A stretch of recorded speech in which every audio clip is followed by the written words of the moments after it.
صدقے کا فائدہ۔ حدیث شریف میں ایک واقعہ آتا ہے، ایک شخص کہیں جا رہا تھا، اس کا گزر ایک چٹیل میدان سے ہوا جہاں اس نے اپنے اوپر ایک بادل سے آواز سنی کہ فلاں کے باغ کو پانی پہنچاؤ۔ پھر اس نے دیکھا کہ بادل ایک سمت چلنے لگا تو وہ شخص بھی بادل کے ساتھ ساتھ ہو لیا۔ دور جا کر وہ بادل ایک باغ میں برسا اور اس باغ میں ایک سیدھا سادہ آدمی کام کر رہا تھا، کدال سے پانی اپنے باغ میں پھیر رہا تھا۔ اس نے پوچھا، اللہ کے بندے، تیرا کیا نام ہے؟ باغ والے نے اپنا نام بتایا۔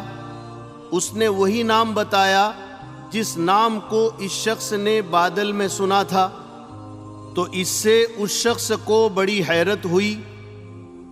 پھر باغ والے نے اس سے پوچھا کہ تو نے میرا نام کیوں پوچھا؟ اس نے کہا کہ میں نے بادل سے ایک آواز سنی جو تیرا نام لے کر کہہ رہا تھا کہ فلاں شخص کے باغ میں برس۔ پھر بادل سے پانی تمہارے باغ میں برسا۔ اب تم مجھے یہ بتاؤ کہ تمہارا کیا عمل ہے جس کی وجہ سے آسمانی نظام تمہاری حرکت میں ہے اور بادل میں سے تمہارے نام کے ساتھ یہ آواز آ رہی ہے، آخر تمہارا عمل کیا ہے؟